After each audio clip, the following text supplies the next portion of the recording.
So I turn to the coach and I say, whoa, whoa, whoa, coach. I hear you. But let's look at plays. Stick around.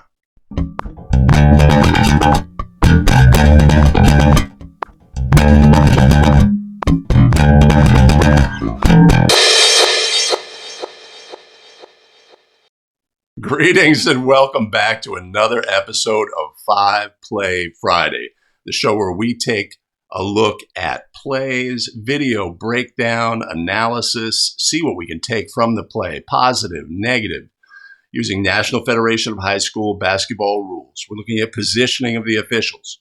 We're looking at did the correct official make the correct call? We're looking for the habits displayed by the crew. What are the positives? What are the negatives? Things that need to be improved upon, etc. Greetings again, everybody. My name is Greg Austin with abetterofficial.com. We craft video to help basketball officials get better and take control of their officiating career. Now would be a great time, if you haven't already, to hit like, subscribe, and notify so you don't miss out on any of our new content, including live streams every Wednesday and Friday, 7 a.m. Pacific, 10 a.m. Eastern. As always, have to give a heartfelt thank you and shout out to our channel supporters, without whom the show would not happen. We've got Adam Fulmore, John Turzer and his cat, Darwin Sanada, Wezata Results, and Chris Hirano. Much appreciated and much love. If you want to support the show, you can always buy us a coffee. There'll be a link in the show notes below. All right, fantastic.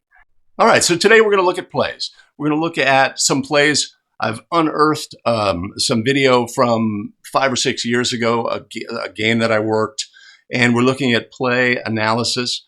When we get our game video and analyze our game video, right, we can clip plays, which I'm a big fan of, right? If you are a young official, first of all, you must get your game video. That is absolutely essential. And then utilize the game video successfully. So I'm going to utilize the game video. I'm going to look at plays, analyze what I'm doing on the court. But we also want to clip plays, right? Then I consider it to be currency among basketball officials.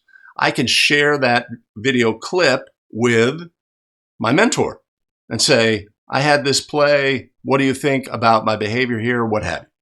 I can share this clip with a small group of officials who are my cohort. Maybe I developed a cohort of officials. We share our plays between each other and get opinions and, use that as a sounding board, etc. Sort of a mini mentor group, even though the experience level of the group may not be the highest, right? That group can say, hey, we're going to all get better together. Here's what I know about this. Here's what I know about that. And they can learn and process those plays together. And then you can always share the video on other platforms within Facebook groups, etc., helping a larger group of officials. You're going to get more feedback, and it's going to be varied. But clipping plays, you have a currency that you can exchange with others and get feedback and gain value as well. So, big fan. You must get your game video. You must learn how to clip plays, share plays as appropriate with others, and use that in a fashion that can help you get better. All right, with that, let's look at our very first play. So these plays will be varied today, varied group of plays, a potpourri, as we like to say, and we will see what we can take from them. Let's look now at play number 1.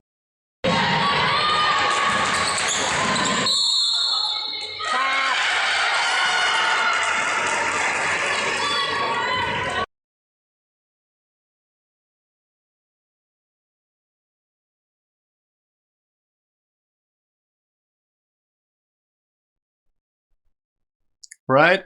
So the first thing that we notice, or should notice, is where we are in the game, right? The game has just started. We're 1 minute and 40 seconds into the game. This is the first foul of the game, right? What we want to see is, well, did the correct official make the call? Was there a reason why we doubled? Was it necessary to double, etc.? Things like that. So you could say, look, so the game just started, right? Are the officials into the game? Are they into the rhythm of the game? Are they comfortable with their primary, etc.? What the teams are doing? Probably this is a time of the game where we're a little vulnerable to a breakdown in our crew mechanics, etc. So the trail official has the on-ball matchup here, going towards the lead official, but it still belongs to the trail. But is aware of the off-ball action. Maybe the lead picked that up when the player backed out. But we have a double whistle, right? One official signals quickly. The other official holds, right? Although if you read the body language, you know what he has, right? Center official holds, right? Says, you got it, you take it, etc. Gray area play, right? The trail official was responsible for on-ball matchup. And the call is for the extension and displacement, right? At the point where the offensive player puts two hands on the defender, right? At that point, we have nothing but the extension and push away, causing the player go down.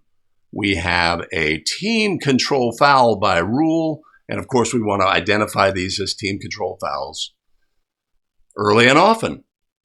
Is it in the center secondary? Yes. Right? We need to be aware of double whistles and hold. What's the rush? What's the rush? Right? What do we know? We know that leads go quick. That's the universal rule. If plays are coming at the lead, they go quick. Right? If we are going to have a double whistle in that scenario, the outside official must hold. Just hold. Don't get into a reactive up, pop, boom, or whatever, right? As a habit. We want to be able to put a whistle on a play, hold, and go from there. It is dangerous to go quick, right? Because at some point along the way, that's going to bite you. And then you need to know how to adjudicate a double foul of large scenario, which we need to know how to do that. But, since the proximity was there, the trail may have felt, look, this is here, this is obvious, this is my play, we're going to go, right? But also, let's recognize we're less than 2 minutes into the game. So we don't have any context for what we've had, what we haven't had, how our crew is working together, right? We're still sort of in this first couple of minutes you're on the court, you've got a great game plan, right? Our pregame was fantastic.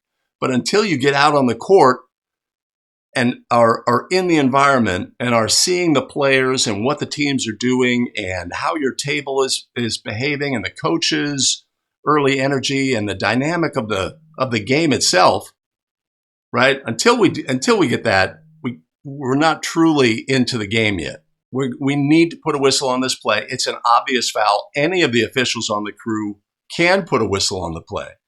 But if we have to recognize that if we have an obvious foul out of the corner of our eye, and we know we can recognize it as an obvious foul, we have to recognize that our crew is going to recognize that as well.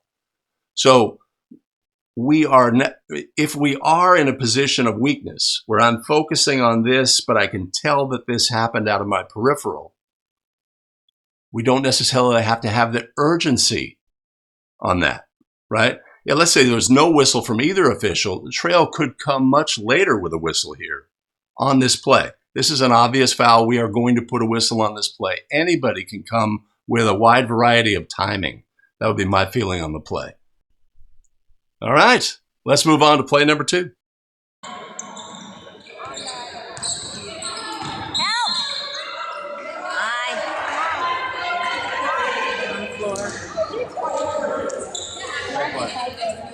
This is no need.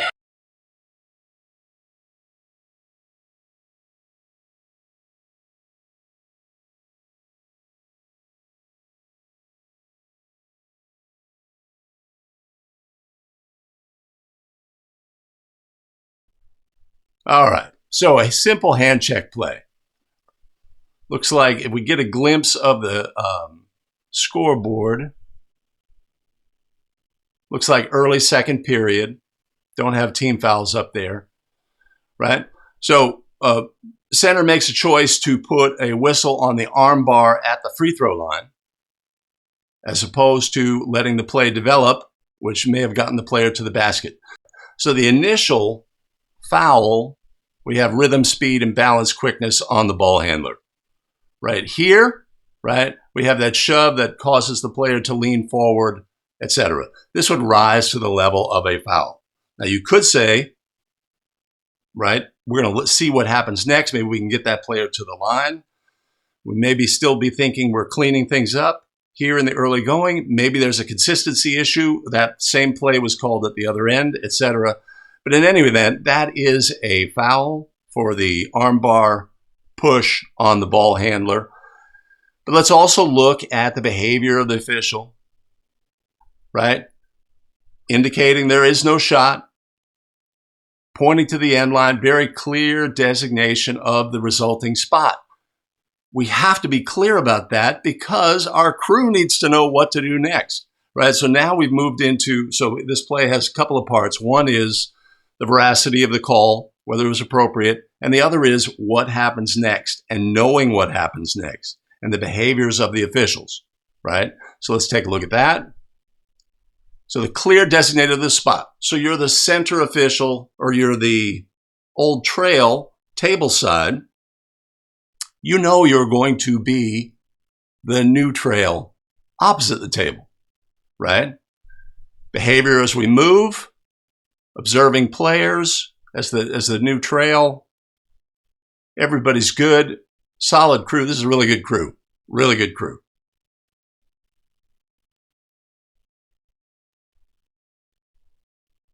But also when we report, we want to know where we are going to go next. I see so many officials here, they run to the table and then have to make the position adjust back to their new position as center, table side, right? So if we come to the reporting area and know what happens next, know you're responsible for the substitutes, etc. Much more polished, much more confidence displayed. Everybody in the building says, well, I didn't like the call, but he clearly knows what he's doing, right? And the stakeholders in the game want officials to be confident, assured, and polished. It makes them feel better about everything. All right, let's look at our next play scenario.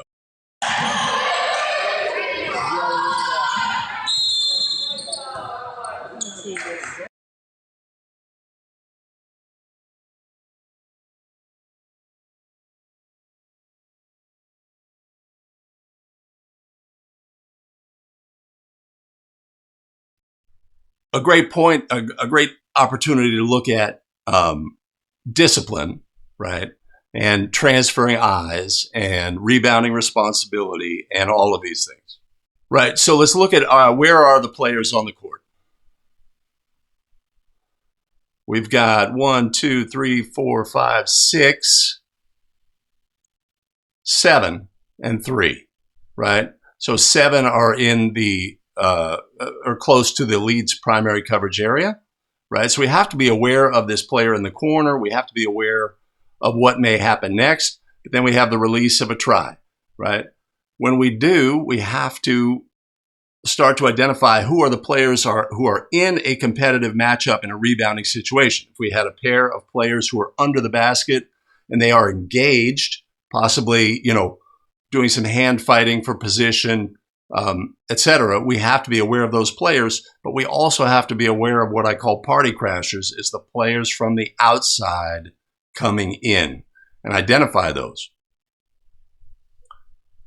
So we have two players, moving, two teammates of the player who released the try, coming in to attempt to gain a rebound.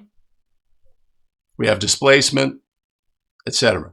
So very slow whistle on this play by the lead, which I think is appropriate. It's like the center has basically nothing going on. It's like, give them first crack at this. They have a better, if you think about it, the lead has sort of a straight line look, even though it's obvious what happened. So a patient whistle on this play, but a whistle on the obvious foul. Center official followed the ball, was not engaged with that rebounding action. As lead, that's an obvious foul. No? Okay, I'll put a whistle on the play. That's our thinking, right? We don't know who had how many calls to this point. Now, obviously, all the calls in our video clips have all been that official. You know, that one making the call, right?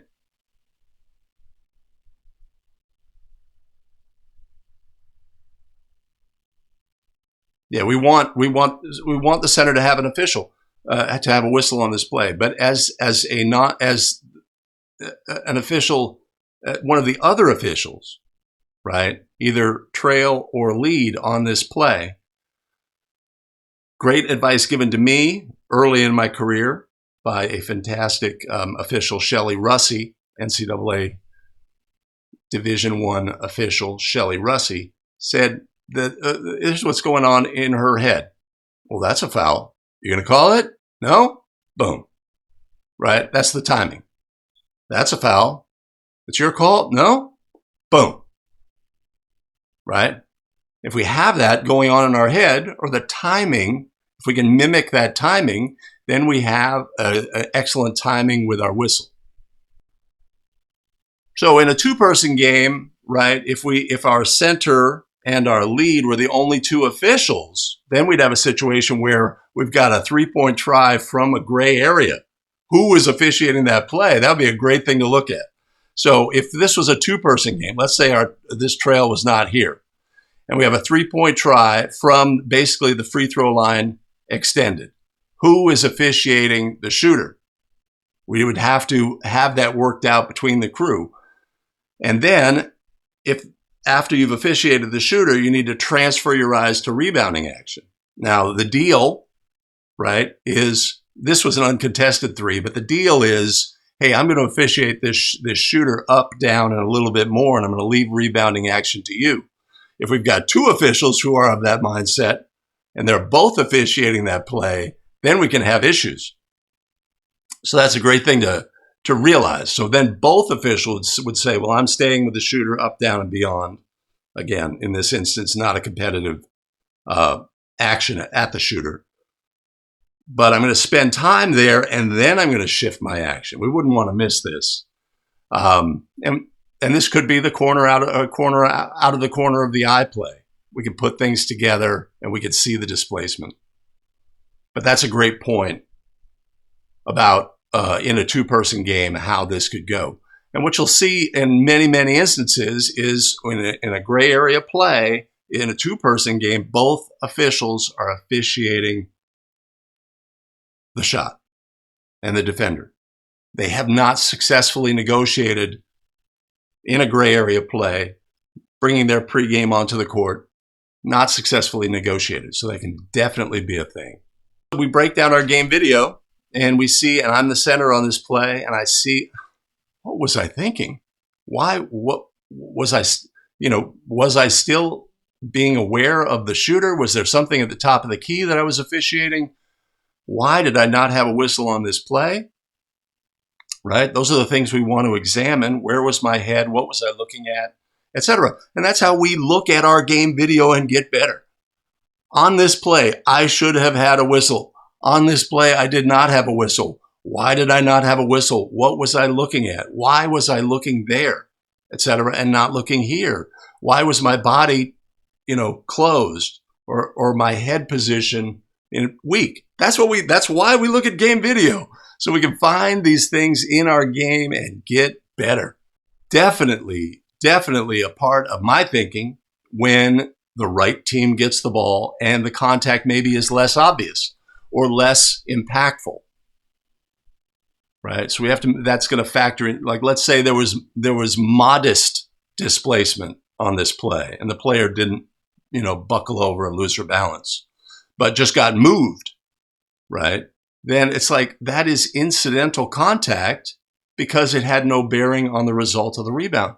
Definitely a factor. and definitely something that we have to resolve as a crew, how we're going to officiate those plays tonight, right? So these plays have brought up many things that we can add to our pregame discussion about how we're going to be consistent about plays, right? The hand checking play and now a rebounding play, and being able to successfully navigate that, bringing all the points of emphasis and what our assigners want into the game, and also all the dynamics of the crew, right? I've got an official on the crew who's no blood, no foul, right? That's his mindset. He's on the crew. That's his mindset. What are we going to do? Am I going to fight him and just like I'm going to put, subtle hand checking fouls and he's going to let incredible things go, right? We need to find the medium, the balancing point so we can be consistent as a crew, right? So another great how we're going to handle some rebounding things, something we could add to our pregame. All right, cool. Let's take a look at another play.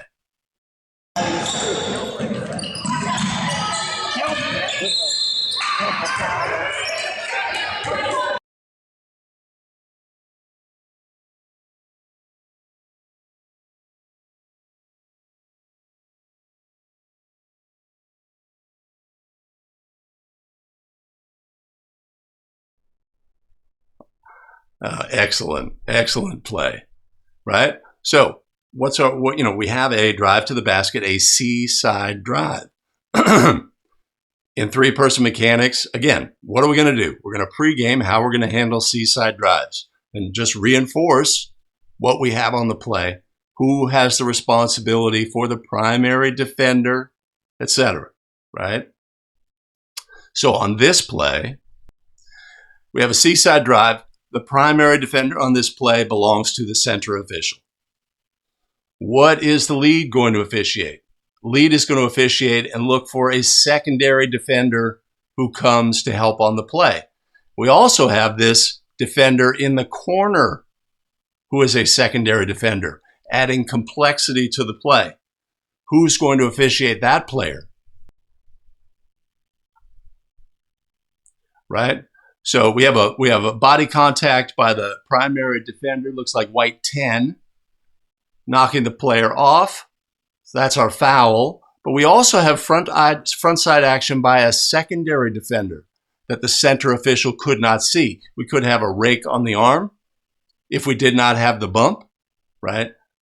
Adding complexity to this play, who would then be responsible for that whistle? And then we've got two secondary defenders here who don't even seem to be aware of what's going on in the play. Right, so nobody else is actively involved.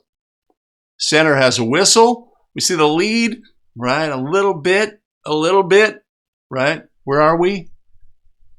We are in the fourth period, right? So we would want to have all the kinks worked out, and we're functioning well as a crew, discipline, solid. Now, if we also look at the score, 55-27, white is ahead. 55-27, fourth period. We do not want to miss any fouls by white in this situation. All right, so let's watch the movement of the center official. Right? Before the ball is received by the player in their primary, they're already positioning adjust so that on the catch, they have an open look at the defender on the play.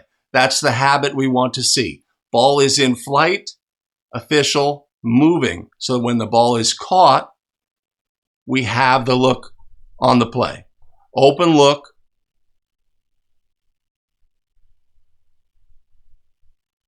Player drives to their left. The official moves to the right so that an open look can be obtained between the players. If the official, instead of moving right, moved left, then the look remains closed. Right? Basics.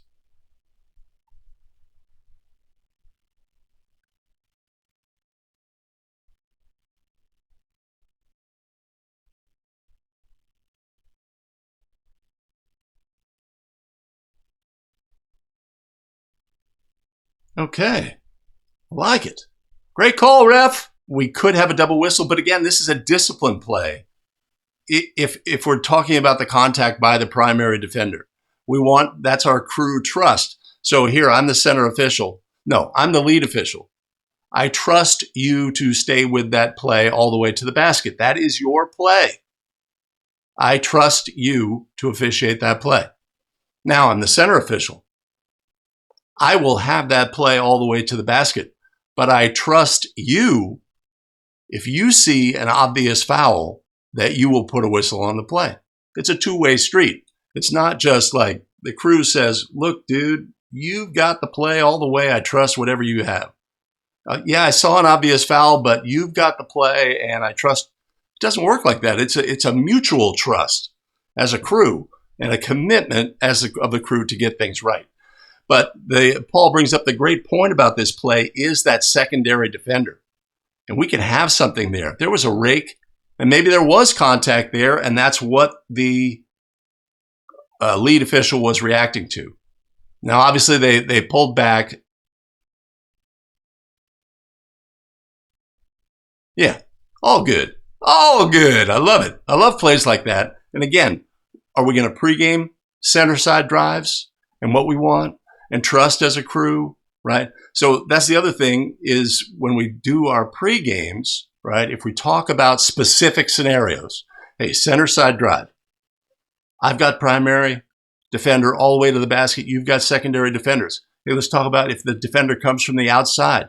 Let's talk about trust. I've got that play all the way to the basket. But if you see something on the front side that I can't see, right? My look ends up being closed and you see that obvious foul, put a whistle on the play.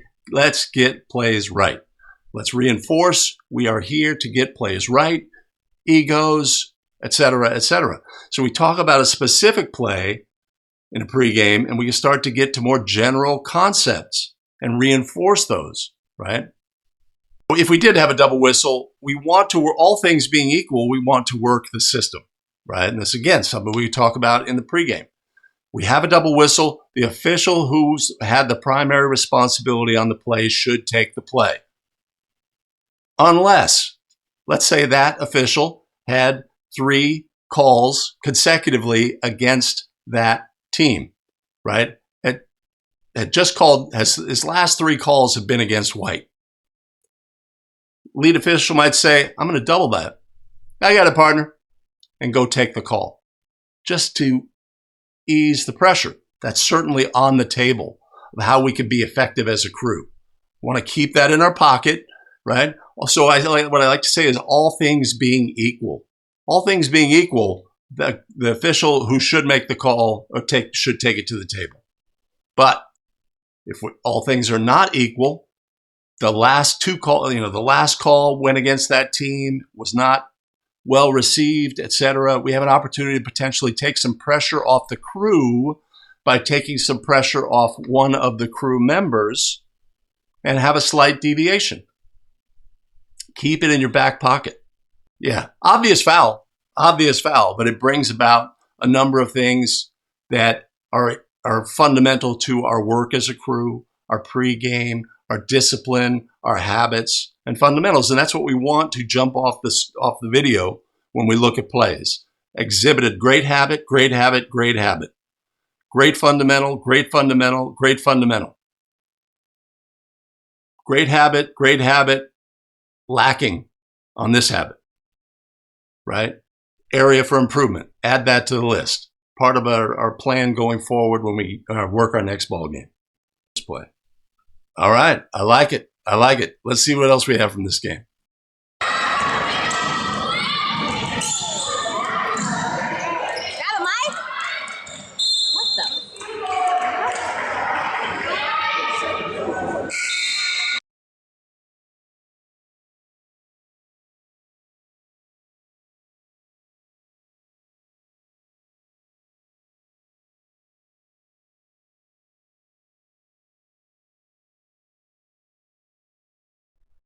There's nothing on this play, but the scenario that it brings up is that I always like to identify the situation because it makes things really hard.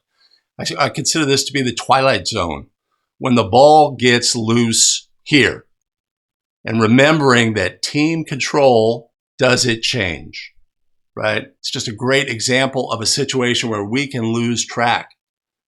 Did team control change on this? If there was a foul during the period where the ball was, not in player control here, would we be shooting bonus free throws, etc.? In California, we have shot clocks. Are we resetting the shot clock because there was a change of possession, etc.? So you get like a 5-second interval where the ball is loose, there's chaos, and we can become disconnected. So I always like to identify these situations in game video and recognize them for what they are. And we need to have the discipline of being aware that team control did not change on this play. That's the only thing about this play that has any interest at all. But again, when we have loose ball scenarios, we are prone to making mistakes about team control fouls or not being aware, etc. So we want to be able to identify those in our game. But we also want to identify in our game situations that lead to that, right? And so I call this Twilight Zone the Twilight Zone. I just refer to them, and whenever I see them, I like to identify them as such, and so that we can have a better understanding and more likely to get plays right going forward. This, let's say, loop that.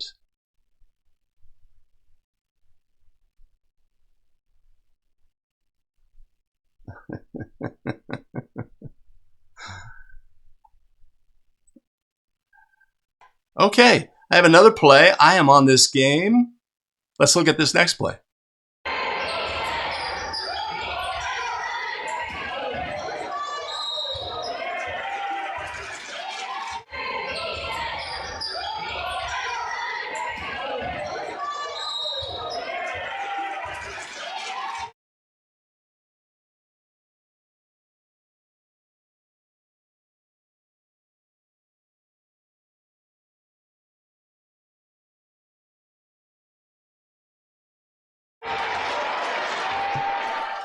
So we have a verticality play.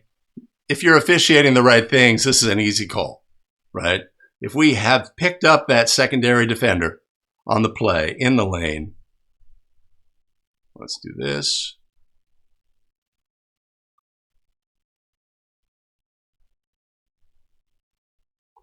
Right?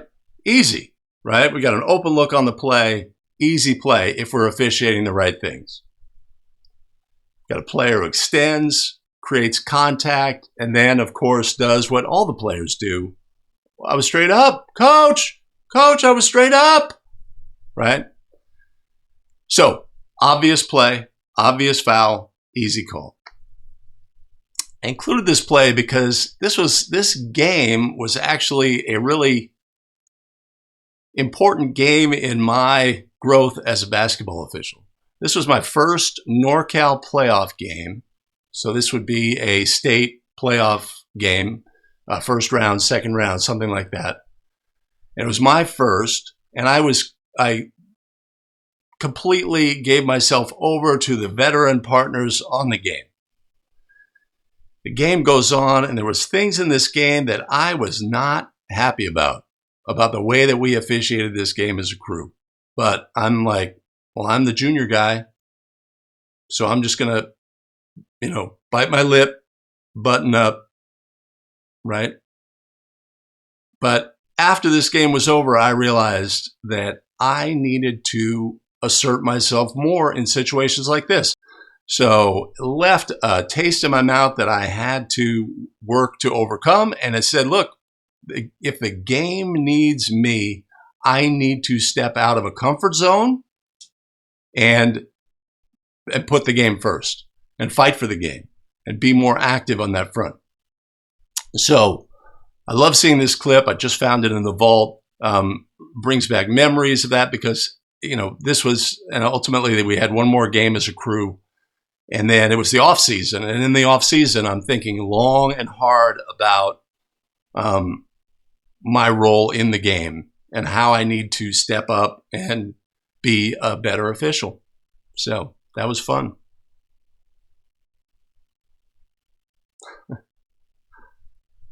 All right. Good. All right, let's take a look at a bonus play.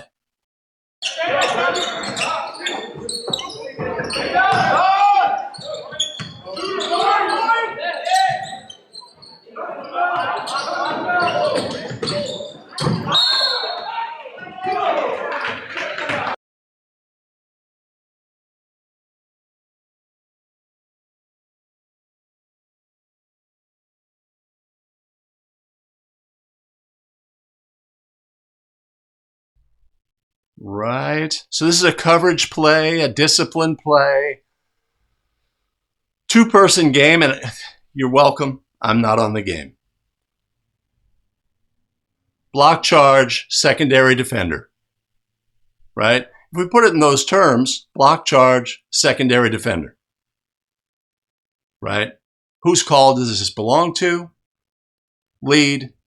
Do we have crew discipline on the play? No. Right? If we have a push from behind, from the trail official, that makes sense. But having a block, we have to go with the lead on this one. Right? So just great discipline play. Yeah, it could easily have been a blarge, and the reason is the outside official goes quick, right? The lead goes slow. But here's the deal. We're going to have a whistle on this play. But if we build in a quick, responsive call from the outside on a player, when the lead should have the call, then we are definitely opening the door to a blarge on this play. I'm not concentrating on the judgment on the play, whether it was block, charge.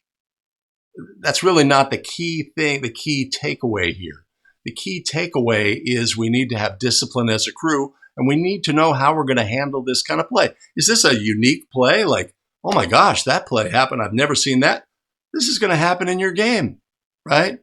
Drive to the basket, secondary defender. We need to have a strategy as a crew laid out with the mechanics as prescribed, the mechanics, how we want to deal with them tonight, how, our personal approach, etc., how we're going to handle these plays. Like the trail may say, look, once that primary defender is beat, I can pick up the secondary defender. I want them, right? And the lead might be, come on, man, that's my play, and what have you. Just stuff we need to work out. So block charge play, if we took a poll, it's probably going to be 50-50, something along those lines. That's not the key takeaway from the play. The key takeaway is we have to have discipline as a crew and work the system, trust our partner. So that's why we're bringing these plays to the table. It's a great play to discuss just because it has all the attributes of the seaside drive, right? Primary defender, secondary defender. How are we going to handle obvious foul? This play obviously needs a whistle. Okay, if we have this play and neither official has a whistle, I'll tell you what, let's just put a whistle in the game.